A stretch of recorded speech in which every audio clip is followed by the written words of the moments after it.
Boa tarde, pessoal. Aqui é o professor Arthur Rebouças. Tudo bem com vocês? Essa é a nossa primeira aula da disciplina de manutenção predial. E hoje a gente vai falar sobre a importância da manutenção, nas edificações e os principais conceitos atrelados a esse serviço, de manutenção. Então, inicialmente, para a gente pensar, quanto tempo vive uma edificação, Como é o tempo de vida de uma edificação?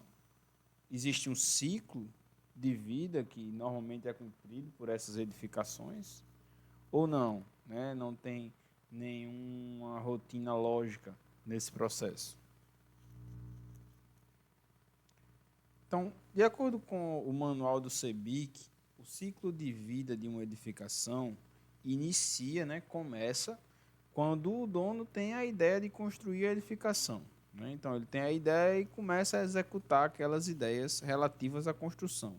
Projetos, legalizações, terreno, esse tipo de coisa. E o ciclo de vida finaliza, o ciclo de vida de uma edificação específica finaliza quando ela é demolida ou quando ela muda o seu uso, ou seja, quando ela passa a ser utilizada para um outro fim, que não foi o inicial, como, por exemplo, uma residência que foi construída e depois passa a ser um supermercado ou passa a ser uma academia. Então, o ciclo de vida da edificação como residência foi finalizado ali no momento em que ela passou a ser um supermercado, por exemplo. Esse ciclo de vida é dividido em 3 grandes partes. A parte pré-obra, a parte da obra e a parte pós-obra. Então, esses nomes aí já são bem sugestivos e já dá para imaginar exatamente o que vai ser cada um deles. Então, essa é a divisão que é feita de maneira geral aí pelo CEBIC, a parte de pré-obra, depois a parte de obra, que é a construção propriamente dita, e a parte de pós-obra. Na parte de pré-obra, a gente sempre começa com uma concepção. Essa concepção é a ideia. No nosso caso aqui, ela é a ideia. Ela não está relacionada com a concepção de projeto, mas sim com as concepções de ideias.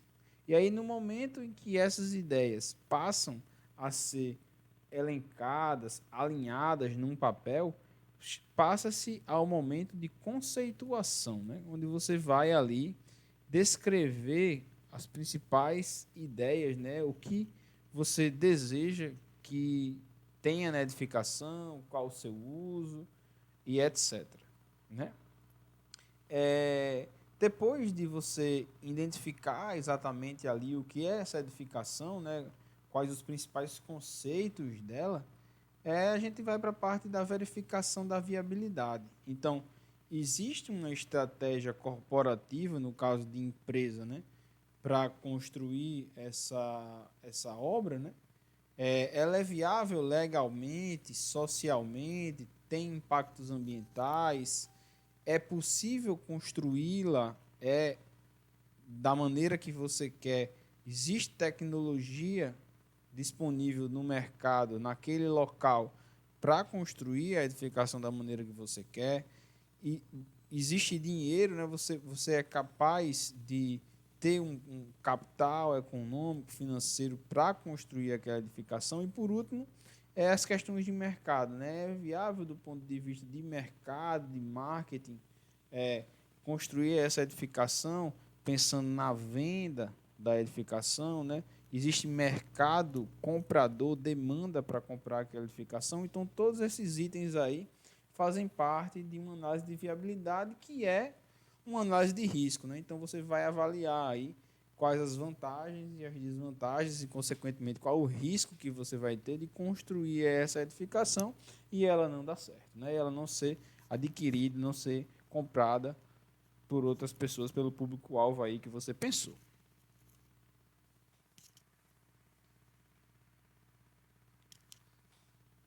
Depois da parte de viabilidade, né, vem a parte de projeto pontualmente, né? Então, inicialmente são feitos diversos modelos de projeto para análise, né, do proprietário, são feitos modelos de construção também, né, estudos construtivos, orçamentários, de planejamento, da execução de obra, né, é feita também uma coordenação entre os projetos de arquitetura e os projetos complementares. E aí, em tudo isso, essa fase de projeto se inicia normalmente no projeto arquitetônico e é finalizada na fase de orçamentação e manutenção futura da edificação, que aí será seguida aí pela etapa de execução propriamente dita, né? E por fim vem a parte de licitação e contratação, né? Isso para uma obra pública será necessário licitação. Se não for uma obra pública, será necessária a parte de investimento para a posterior contratação. Em seguida, né, vem a segunda fase, né, que é a fase de obra mesmo. Então, aí você não está mais trabalhando com um orçamento estimativo, né, um orçamento executivo estimativo. Você está trabalhando com um orçamento real. Então, você tem aquele montante de dinheiro e aí vai utilizar aquele montante para executar a obra naquele prazo determinado, né? E aqui o prazo é bem importante porque ele interfere diretamente no custo. E aí, durante a etapa de construção, vão ter diversas partes, né? Diversas etapas, diversos processos incluídos ali, né? De acordo com cada tipo de edificação, tanto processos de fabricação e montagem no local, como processos de controle, né? Dessa fabricação, de acompanhamento, de maquinário, de equipamentos. Então, são diversos processos durante a construção.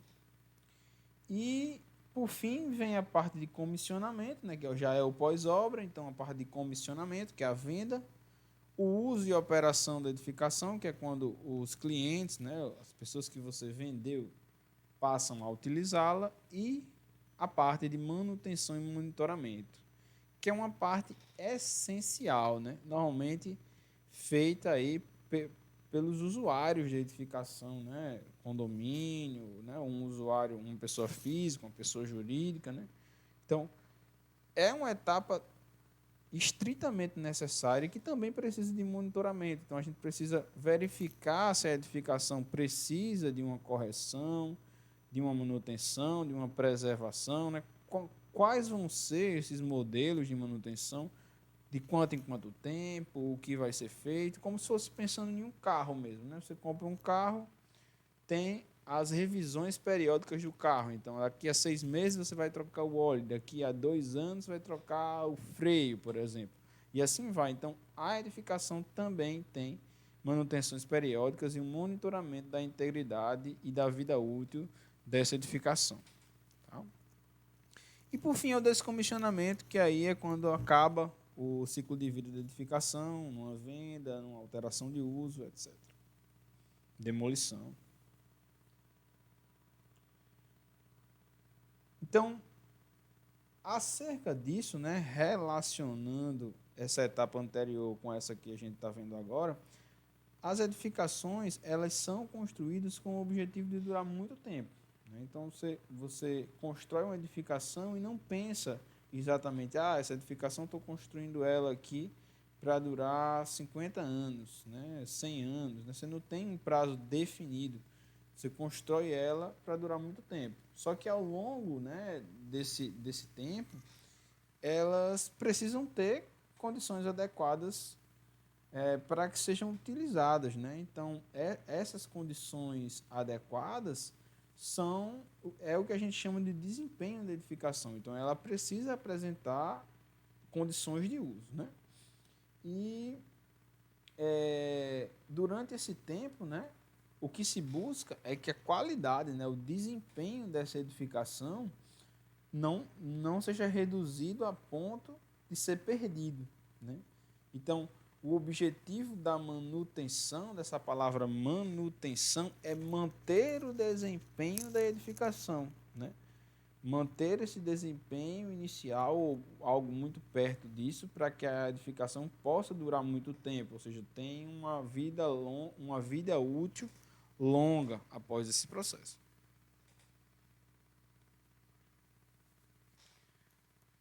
Então, basicamente, a manutenção predial em si, e aqui de acordo com a ABNT-NBR, que é a norma brasileira, né, 5674 de 2012, a manutenção predial ela tem dois principais objetivos. O primeiro é preservar as características originais de edificação, que é o que eu acabei de falar, preservar esse desempenho.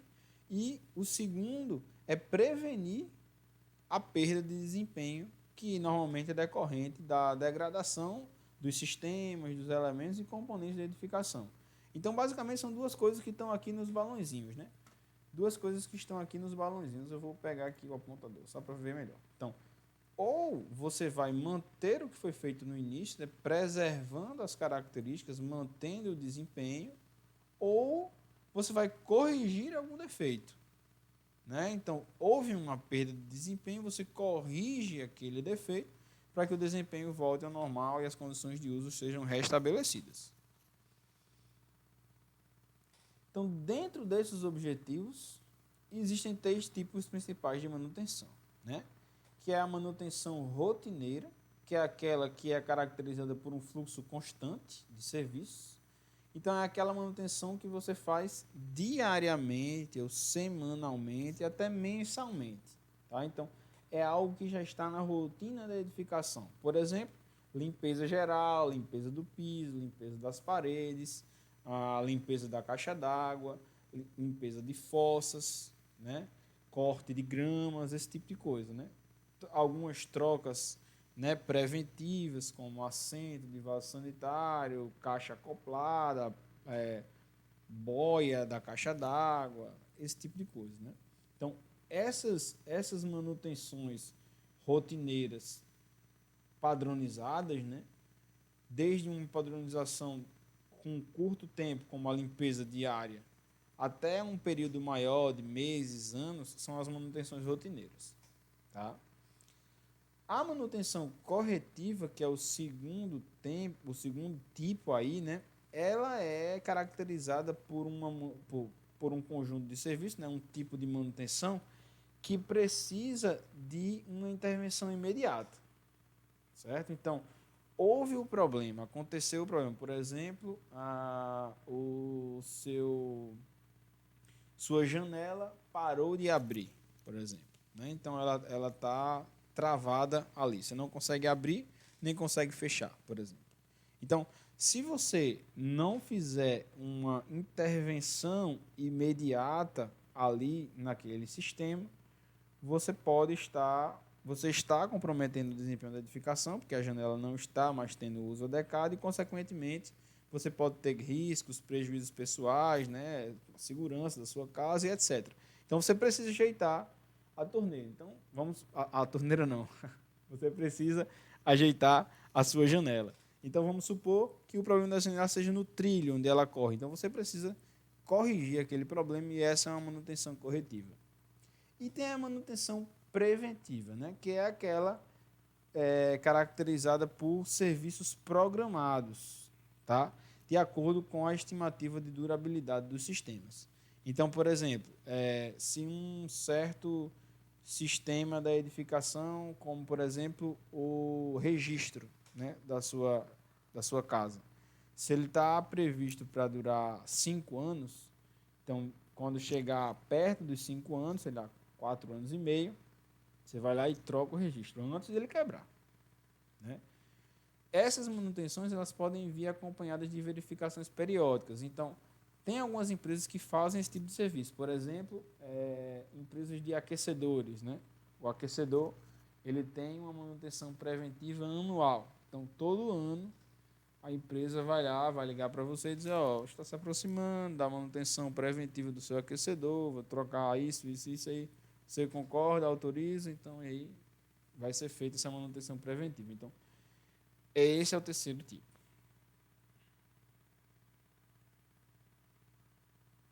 para basear, guiar e principalmente orientar essa manutenção, esses tipos de manutenção, as manutenções essenciais de uma edificação e, além disso, o uso, né, e a operação dessas edificações, foi criado em 2011 uma norma brasileira que apresenta diretrizes para a elaboração de manuais, né? Então, a construtora que construiu sua casa, ela tem a obrigação de lhe entregar um manual de uso, operação e manutenção, para que ela, construtora, se resguarde também acerca dos equipamentos que foram executados, equipamentos, sistemas, componentes de edificação que foram executados por ela.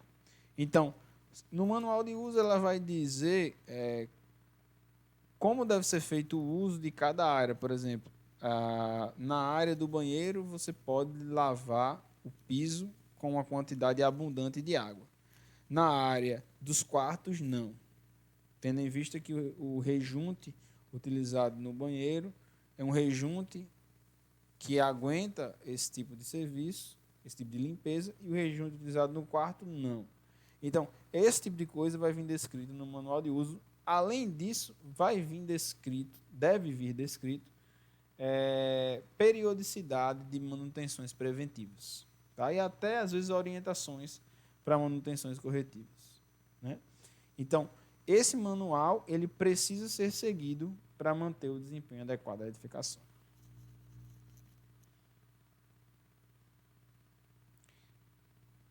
Então, basicamente, né, a realização das manutenções preventivas necessárias, como eu falei, devem estar contidas no manual.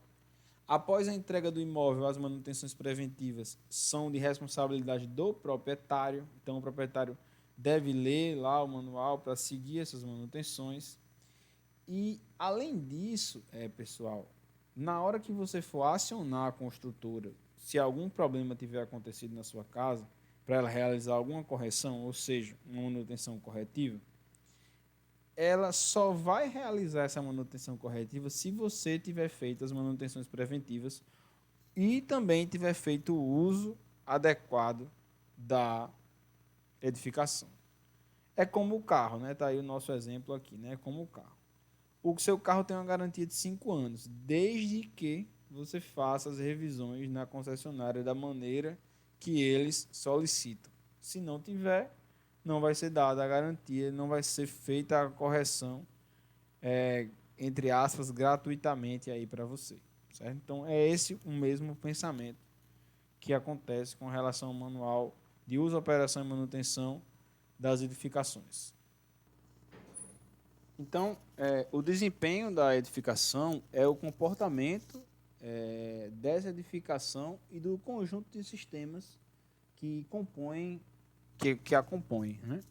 Então, esse desempenho ele vai mudar de acordo com duas condições. Primeiro, o local da edificação e os ocupantes da edificação. Então, as condições de exposição que aquele local impõe na edificação vão ser importantes, porque ela vai sofrer mais chuva, mais sol, um calor maior, mais frio, né? Vai ter condições relativas à proximidade do mar ou não. Então, todos esses itens interferem na durabilidade. E com relação aos ocupantes, é com relação aos cuidados de uso mesmo, né? Existem ocupantes que fazem as manutenções e têm o uso adequado e ocupantes que não. Então, com relação ao conjunto de ações de exposição, a gente pode definir isso como a inclusão de ações externas e ações resultantes da ocupação, como, por exemplo, o intemperismo, né? Que é chuva, sol, vento, gelo, neve, geada, qualquer ação natural que venha a atuar sobre a edificação. E os danos de utilização, que nesse caso aqui são danos de utilização externos e não necessariamente do usuário, né? Então, uma pichação, alguém que vem e quebra um vidro, né? Então, danos externos. A vida útil da edificação é definida como o período de tempo em que um edifício ou seus sistemas se prestam às atividades para as quais foram projetados e construídos, né? Então, é o tempo que o edifício tem a capacidade de funcionar atendendo às condições de uso, né, para que ele foi construído. Então, se aquela edificação está funcionando bem, né, ela está com um bom desempenho, então ela ainda está dentro da sua vida útil. No momento que ela parar de funcionar, né, ou parar de ter a capacidade de melhorar o desempenho, a vida útil dela foi terminada, né? Então, essa capacidade de melhoria do desempenho está diretamente relacionada com as manutenções corretivas e preventivas. A vida útil de projeto é um período estimado de vida útil para edificação. Então, a vida útil de projeto ela é uma estimativa inicial na fase de projeto que você faz para dizer, essa edificação vai ter uma vida útil de 50 anos. Então, a diferença entre essa vida útil de projeto e a vida útil real, vamos dizer assim, é que a vida útil de projeto é uma estimativa e a outra não. A outra é a vida útil mesmo real da edificação. Quanto tempo ela durou? Então, trouxe aí alguns exemplos, né, de vida útil de projeto para vocês. Uma vida útil de projeto da estrutura de uma edificação deve ser maior ou igual a 50 anos. Pisos internos maior ou igual a 13. Vedações externas maior ou igual a 40 anos. Vedação vertical interna maior ou igual a 20 anos. Coberturas maior ou igual a 20 anos. E hidrossanitários maior ou igual a 20 anos. Essas recomendações de período de vida útil de projeto são da NBR 5674, 2012.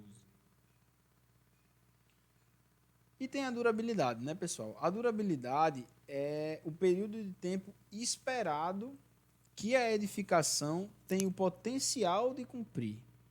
Então, por exemplo, né, a durabilidade é a análise do potencial de vida útil da edificação. Então, eu estou vendo ali quanto tempo ela tem o potencial de viver. Tá? Então, se aproxima um pouco da vida útil de projeto, mas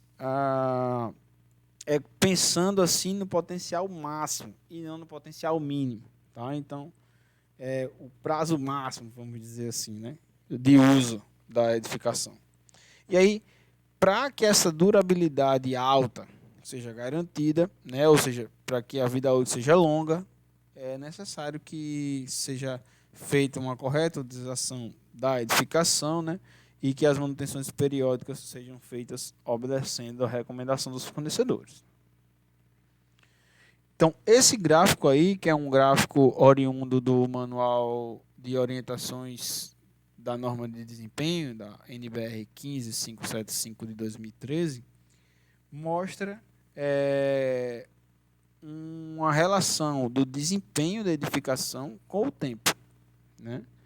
Então, veja que o desempenho, naturalmente, ele vai ao longo do tempo, né? Então, aqui no X você tem o tempo e no Y você tem o desempenho. Então, o desempenho ele vai caindo com o passar do tempo. Naturalmente. Se não houvesse nenhuma manutenção, ele chegaria aí no desempenho mínimo no tempo TL1 aí, certo? Então a vida útil sem manutenção seria bem curtinha, né? No momento em que você executa uma manutenção preventiva ou corretiva, esse desempenho ele volta um pouquinho para perto do original, né? Então, com isso, você aumenta a vida útil da edificação. Se daqui a um certo tempo você faz outra manutenção, você aumenta mais a vida útil. Se daqui a outro certo tempo você faz outra manutenção, vai aumentando a vida útil. Então, essas manutenções vão prolongar a vida útil da edificação e, consequentemente, né, a durabilidade dos seus sistemas. Então está aí, né, toda vez que é feita uma manutenção, o potencial de desempenho da edificação aumenta, consequentemente a durabilidade aumenta. Então qual a diferença aí, né, para ficar claro, entre durabilidade e vida útil? A durabilidade é o período esperado de tempo que a edificação vai durar. E a vida útil é o período real de tempo. Tá? E a durabilidade está relacionada ao potencial do cumprimento das funções de uso. Então, ao potencial de desempenho da edificação. Então, ela tem o potencial de ficar funcionando por 100 anos. Mas, na prática, a vida útil dela foi de 80 anos. Tá? Então, seria um exemplo aí entre durabilidade e vida útil. Então, aqui uma frasezinha, né, do livro do Meta e Monteiro. Uma vida útil longa é considerada sinônimo de durabilidade.